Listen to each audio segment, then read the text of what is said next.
السلام علیکم ورحمت الله وبرکاته.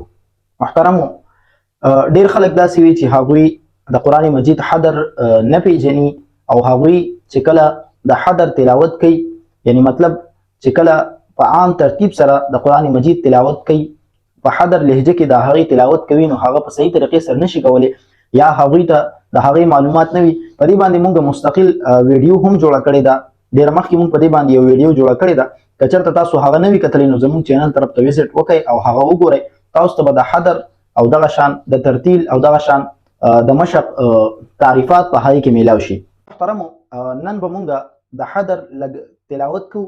د هغې څه طریقه به زده کوو چې د حدر به موږ په مونځ کې څنګه کوو او دغه شان کو چېرته داسې په یو محفل کې په یو مجلس کې ته د حدر تلاوت کې او ته چا را انوایټ کړې او ته د قرآن مجید دپاره تا ته موقع میلاو شوه، نو ته به په هغې کې حدر څنګه کې او د حدر څه طریقه ده. نو زما محترمو، راځئ ویډیو تر اخره پورې وګورئ، دې دپاره چې تاسو د حدر په هره طریقه باندې پوه شئ او تاسو په هغې کې وقف څنګه کیږي او په هغې کې د هغې روان څنګه دی، سټارټ څنګه دی او د هغې سټاپ څنګه دی، چې پوره طریقې تاسو وپېژنئ، نو انشاءالله تعالی تاسو ته به ډېره فایده میلاو شي.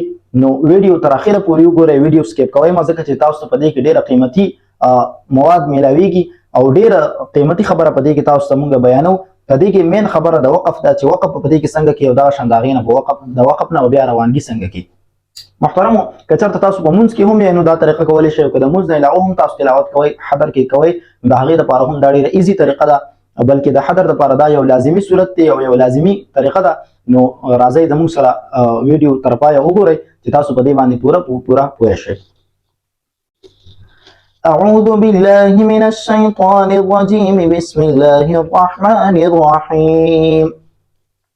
قل أوحي إلي أنه استمع نفر من الجن فقالوا إنا سمعنا قرآنا عجبا يهدي إلى الرشد فآمنا به ولن نشرك بربنا أحدا وأنه تعالى جد ربنا ما اتخذ صاحبة ولا ولدا وإنه كان يقول سفيهنا على الله شططا. محترمو، د وقف چې کومه طریقه ده نو هغه به تاسو په هغه صورت کې اپلای کوئ، په هغه صورت کې به تاسو کوئ چې کله ستاسو ساه مکمل طور باندې ختم شي یا کمزوري شي. بې ځایه به وقف نه کوئ. د دې سره د قرآن مجید حسن د تلاوت چې کوم حسن دی هغه ختمیږي. نو بې ځایه به مونږ کوشش نه کوو چې مونږ وقف وکړو، بلکې چې کله تاسو مطلب روان تلاوت کوو او تاسو ته مطلب مثال په طور فار ایگزامپل به مونږ ووایو چې مطلب تاسو اوس د قرآن مجید یو تلاوت کوئ او په هغې کې ستاسو ساه ماته شوه یا کمزورې شوه، نو هلته کې په احسنه طریقې سره وقف وکړه. د هغې طریقه بیا دا چې ته د وروستو نه راشپې، نو بیا به د دې قرآن مجید د تلاوت د دې ماقبل سره د ماقبل او د مابعد سره به ربط پیدا شي، نو معنی به ګډه وډه نه شي او وقف به هم په احسنه طریقې سره وشي. لکه اوس ګوره موږ د وقف صورت بیانو. ما يفتح الله للناس من رحمة فلا ممسك لها وما يمسك فلا مرسل له من بعده وهو العزيز الحكيم. نو چې کله تاسو په یو ځای کې سټاپ شوئ، د هغې نه بیا یو آیات یو لفظ دوه مخکې لاړ شئ او بیا په هغې باندې راشئ، نو د دې سره به د سبق ربط پیدا شي په خپل منځ کې، د ماقبل او د مابعد یعنی د سیاق او د سبق په د یو بل سره تعلق پیدا شي. نو کوشش کوئ چې په احسنه طریقې سره وقف وکړئ او د ډېرو وقفونو نه ځان ساتئ. خو چې کله ستاسو ساه وینختله یا په یو ځای کې ستاسو ساه کمزورې شوله، نو تاسو په هغه صورت کې وقف کوئ. بې ځایه وقف کولو سره د قرآن مجید چې کوم حسن دی، هغه خپل قرآن مجید کې چې کوم حسن پروت دی هغه ختمیږي، هغه کمزوري کیږي.